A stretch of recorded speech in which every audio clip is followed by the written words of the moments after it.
Hey everyone, how are you? I hope you all are fine. आज हम discuss करने वाले हैं क्लास 10th में ज्योग्राफी का सेकंड चैप्टर जिसका नाम है वन एवं वन्यजीव संसाधन। इस चैप्टर में हम पढ़ने वाले हैं बेसिकली जो भी हमारे वन्य और वन्यजीव जंतु जो हैं वो किस प्रकार रिसोर्सेज के रूप में कार्य करते हैं। चलिए देख लेते हैं। इस ग्रह पर जो पृथ्वी ग्रह है जहाँ पर हम रह रहे हैं, सूक्ष्म जीवाणु और बैक्टीरिया, जोंक से लेकर वट वृक्ष, हाथी, ब्लू व्हेल करोड़ों जीवधारियों के साथ रहते हैं। यानी कि यहाँ पर जो है छोटे से लेकर बड़े से बड़ा जीव जो है यहाँ पर पाया जाता है। कौन से अभी डिस्कस किए? जीवाणु, बैक्टीरिया के साथ साथ जोंक जो बहुत एक छोटा सा प्राणी है, उससे लेकर विशालकाय हाथी और ब्लू व्हेल तक करोड़ों जो दूसरे जीवधारी हैं जिनके साथ जो है हम निवास करते हैं। ये क्या है? आवासीय स्थल है, यहाँ पर हम रह रहे हैं। ये अत्यधिक डाइवर्सिटी से भरा हुआ है, अनेक जैव विविधताओं से भरा हुआ है। मानव और दूसरे जटिल जो जीवधारी हैं वो एक पारिस्थितिकी तंत्र का निर्माण करते हैं और हम जो है वो इसका एक हिस्सा मात्र हैं। अपने अस्तित्व के लिए विभिन्न तत्वों पर जो है हम डिपेंडेंट है। मानव और अन्य सभी जीव जंतु जो है वो कहीं ना कहीं जो है नेचर पर एक तरीके से डिपेंडेंट है। वायु चाहिए जिससे हम सांस लेते हैं, जल जिसे हम पीकर जीवित रहते हैं, मृदा जो अनाज पैदा करके देती है और इसके बिना जो है हम जीवित नहीं रह सकते। यानी कि जो भी नेचुरल रिसोर्सेज हमारे जो रिसोर्सेज हैं उनके बिना जो है वो जीवन की कल्पना नहीं की जा सकती।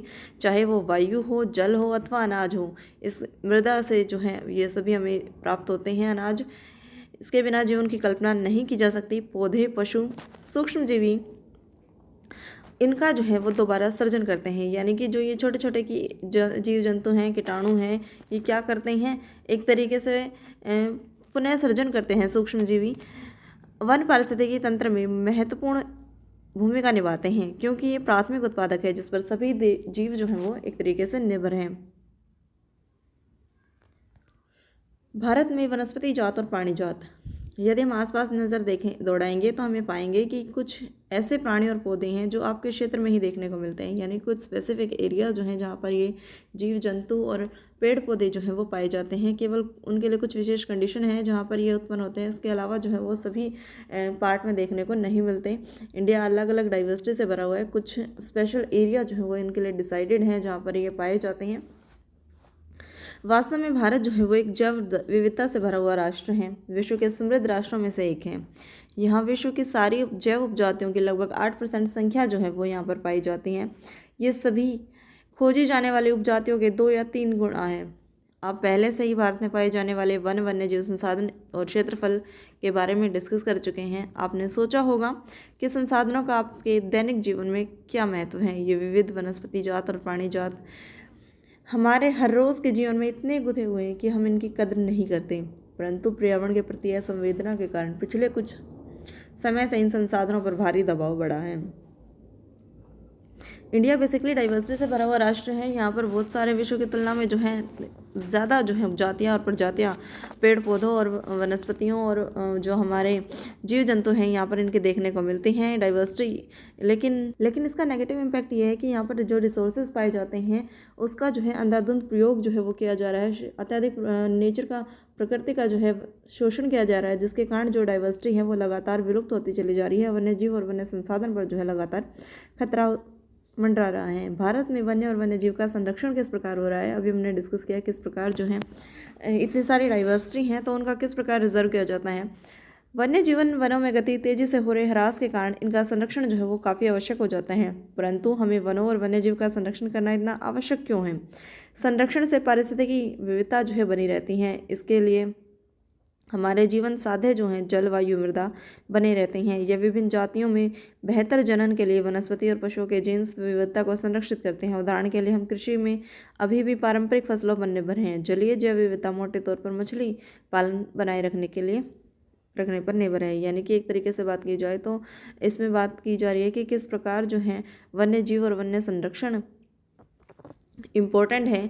क्योंकि इससे सबसे पहले बात तो कि जो इंडिया में डाइवर्सिटी है, अलग अलग जो हमारे यहाँ फसलें पैदा होती हैं, जो वन्य जीव और प्राणी जो यहाँ पर देखने को मिलता है उसका ह्रास हो रहा है। उसको बचाने के लिए आवश्यक है कि वनस्पति और वन्य जीवों का क्या क्या है संरक्षण किया जाए। उनके लिए जो हमारे बेहतर परिस्थितियाँ जो हैं वो यहाँ पर उत्पन्न की जाए ताकि ये आसानी से जो है जीवन यापन यहाँ पर ये जंतु जो है वो कर पाए। इसके साथ ही एग्जाम्पल तौर पर हमें दिया गया कि कृषि में जो है अभी भी हम पारंपरिक फसलों का ही जो है वो प्रयोग करते हैं, पारंपरिक फसलों पर ही निर्भर है, अभी भी जो है इतने ज़्यादा डेवलप नहीं हुए हैं कि हम जो है मॉडर्न तकनीकें अभी जो है वो विकास तो कर रही हैं, इसके साथ उनका प्रयोग भी किया जा रहा है, लेकिन बड़े लेवल पर जो है इसका प्रयोग देखने को नहीं मिलता। एक छोटे से एरिया पर जो है इसका प्रयोग देखने को मिलता है, सीमित स्तर पर जो है यहाँ पर देखने को मिलता है। आज भी कुछ ऐसे पिछड़े इलाके हैं जहाँ पर अभी भी जो है पारंपरिक फसलें की जो है वो उत्पादित की जाती हैं। इसके लिए बहुत सारी जो सिंचाई सुविधाएं हैं और अन्य समस्याएं हैं वो बनी हुई हैं। 1960 से 1970 के दशक के दौरान पर्यावरण संरक्षकों ने राष्ट्रीय वन्यजीव सुरक्षा कार्यक्रम की पुरजोर मांग की।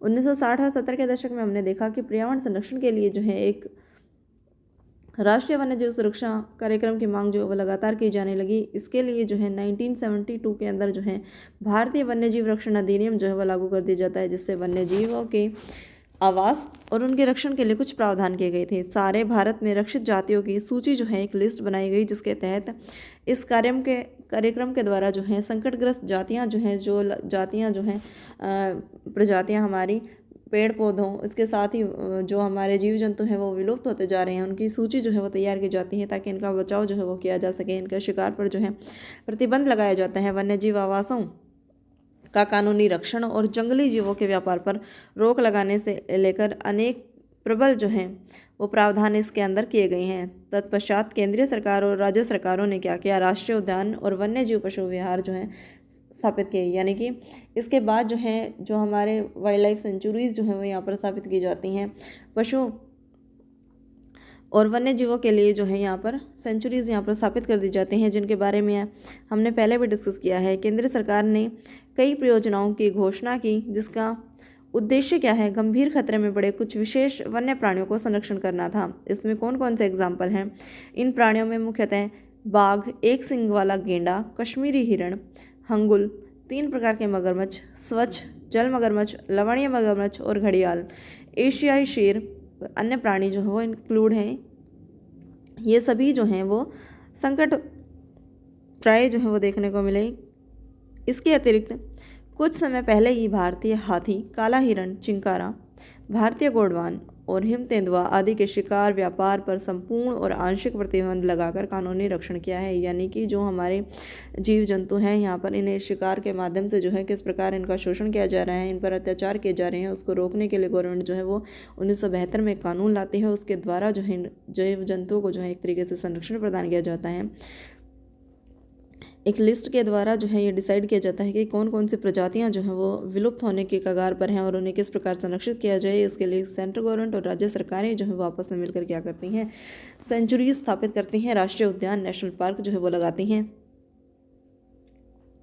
नेक्स्ट हेडिंग है हमारी बाघ परियोजना। टाइगर वन्यजीव संरचना में बाघ परियोजना जो है एक महत्वपूर्ण जाति है। 1973 में अधिकारियों ने पाया कि देश की जो 20वीं शताब्दी है यहाँ पर बाघों की संख्या जो है वो कम होती जा रही है। लगातार 55,000 से घटकर जो है 1827 रह गई है, जो काफ़ी ज़्यादा एक तरीके से खतरनाक बात हो सकती है।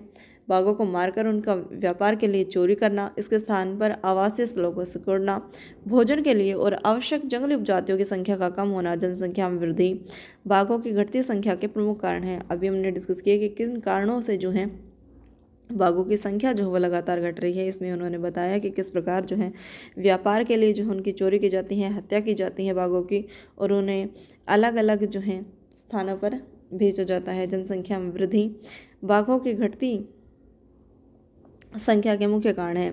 बाघों की जो खाल है उसका व्यापार किया जाता है। हड्डियों का जो है एशियाई देशों में परंपरागत और औषधियों के रूप में जो इसका प्रयोग किया जाता है, जिसके कारण ये जाति जो है विलुप्त होने के कगार पर पहुंच गई। चूँकि नेपाल, भारत दुनिया के 2/3 भागों जो बाघ हैं उनका आवास उपलब्ध कराते हैं, अतः ये देश ही शिकार, चोरी और गैर कानूनी व्यापार करने वालों के मुख्य निशाने पर है। यानी कि सिर्फ 2 कंट्रीज़ यहाँ पर देखने को मिलती हैं जहाँ पर ज़्यादा बड़े लेवल पर जो है इनकी संख्या पाई जाती है और इन्हीं को जो है एक तरीके से टारगेट किया जा रहा है। इसको सुरक्षित करने के लिए इन जो जानवर हैं इनकी रक्षा करने के लिए गवर्नमेंट के जो द्वारा जो है एक प्रोजेक्ट जो है स्टार्ट किया जाता है, जिसका नाम है प्रोजेक्ट टाइगर। विश्व की बेहतरीन वन्यजीव परियोजनाओं में से एक है। इसकी शुरुआत 1973 के अंदर की जाती है। बाघ संरक्षण मात्र एक संकटग्रस्त जातियों को बचाने का प्रयास नहीं है, अपितु इसका उद्देश्य बड़े आकार की जैव जाति को भी बचाना है।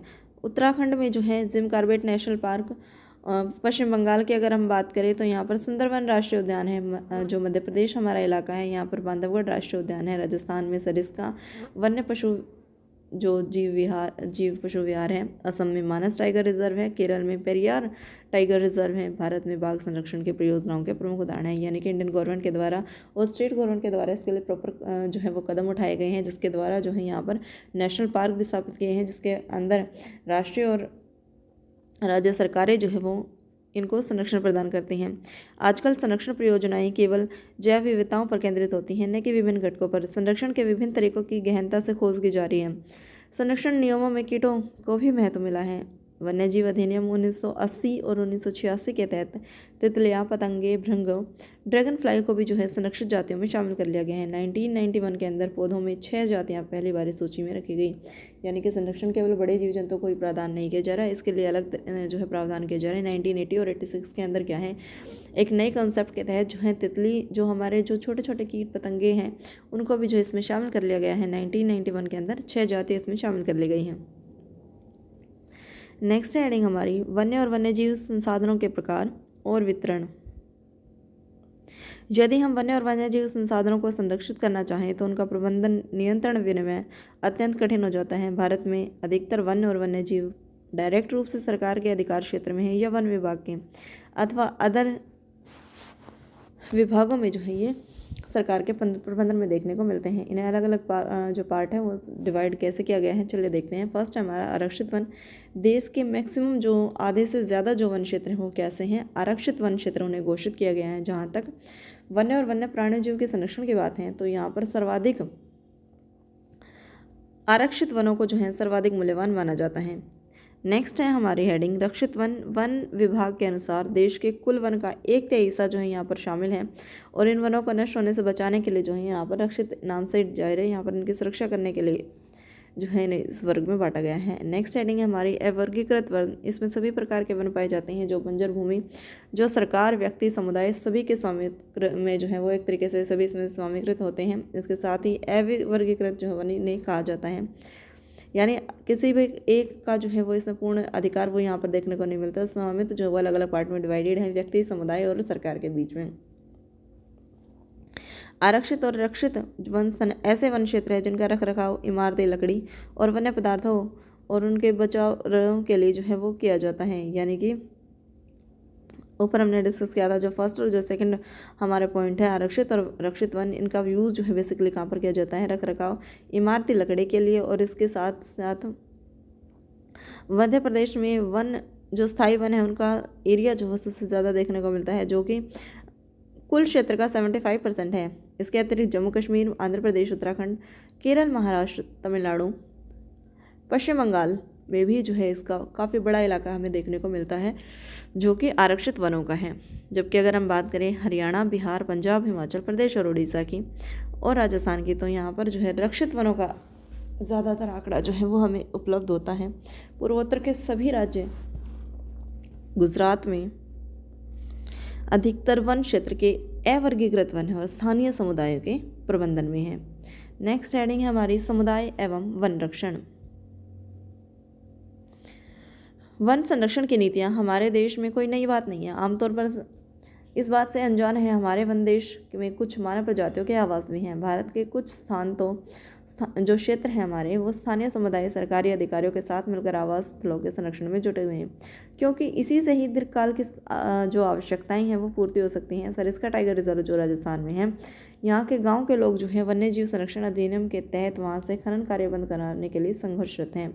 कई क्षेत्रों में तो लोग स्वयं वन्य जीवों के आवासों की रक्षा कर रहे हैं, सरकार की ओर से हस्तक्षेप के भी स्वीकार जो है वो नहीं कर पा रहे हैं। राजस्थान के अलवर में भी जो है ऐसी ही घटना देखने को मिली है, जहाँ 5 गाँव के लोगों ने 1200 हेक्टेयर वन भूमि को भैरवदेव डाकर सेंचुरी घोषित कर दी, जिसे अपने ही नियम कानून है जो शिकार वर्जित है और बाहरी लोगों की घुसपैठ से यहाँ के वन्य जीव को बचाते हैं। यानी कि समुदाय जो है वो वन्य जीवन की रक्षा करने के लिए किस प्रकार इंपॉर्टेंट रोल पर लेकर आया है। अभी हमने ऊपर डिस्कस किया कि सेंट्रल गवर्नमेंट और जो स्टेट गवर्नमेंट है उसके द्वारा यहाँ पर एक्ट लाए जाते हैं जिसके द्वारा इनका संरक्षण किया जाता है। रक्षित, आरक्षित और जो अवर्गीकृत वन है, यहाँ पर इन्हें डिवाइडेड किया गया है। उसके बावजूद जो है समुदाय के लेवल पर आम व्यक्ति जो हैं वो किस प्रकार इम्पोर्टेंट रोल प्ले कर रहे हैं बाघों की सुरक्षा के लिए, वन्य जीव को बचाने के लिए। अभी हमने इस एग्जाम्पल में हमने डिस्कस किया है कि किस प्रकार जो है वो अपने ही नियम बनाकर शिकार को वर्जित कर देते हैं और बाहरी लोगों की जो घुसपैठ है वहाँ पर उनको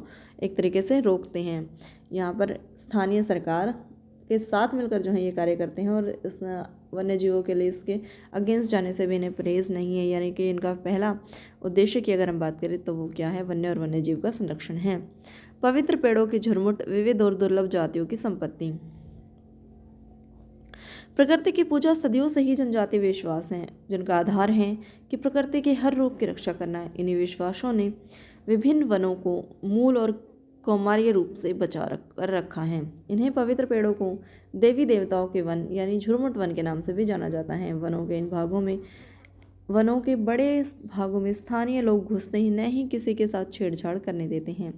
कुछ समाज विशेष पेड़ों की पूजा करते हैं, आदिकाल से उनका संरक्षण करते आ रहे हैं। छोटा नागपुर का जो एरिया है, मुंडा संथाल जो जनजाति हैं महुआ और कदम के पेड़ों की पूजा करते हैं। उड़ीसा बिहार की जनजातियां शादी के दौरान इमली और पेड़ की पूजा करते हैं। इनसे हम बहुत से व्यक्ति जो है पीपल और वटवृक्ष को पवित्र मानते हैं। यानी कि जो इंडियन कल्चर है वो एक पहले से ही ऐसा रहा है जहाँ पर जो हमारे नेचर है, प्रकृति है, उसकी पूजा जो है एक तरीके से की जाती रही है। और यहाँ इनका बिलीव था कि जो हमारी वन्य संपदा है उसको संरक्षित करना है, उसके लिए लगातार जो है वो संघर्ष जो है करते रहते हैं। ये जनजातियाँ कुछ ऐसे पाई जाती हैं इंडिया में जो बिल्कुल जो है इनकी आराधना एक तरीके से करते हैं और पेड़ों की रक्षा करने के लिए जो है वो तत्पर हैं।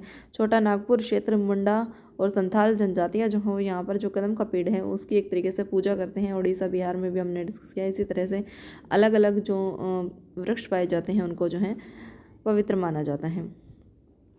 भारतीय समाज में अनेकों संस्कृतियाँ हैं। प्रत्येक संस्कृति में प्रकृति इनकी कृतियों को संरक्षित करने के लिए अलग अलग पारंपरिक तौर तरीके जो है वो अपनाए जाते हैं। आमतौर पर झरने,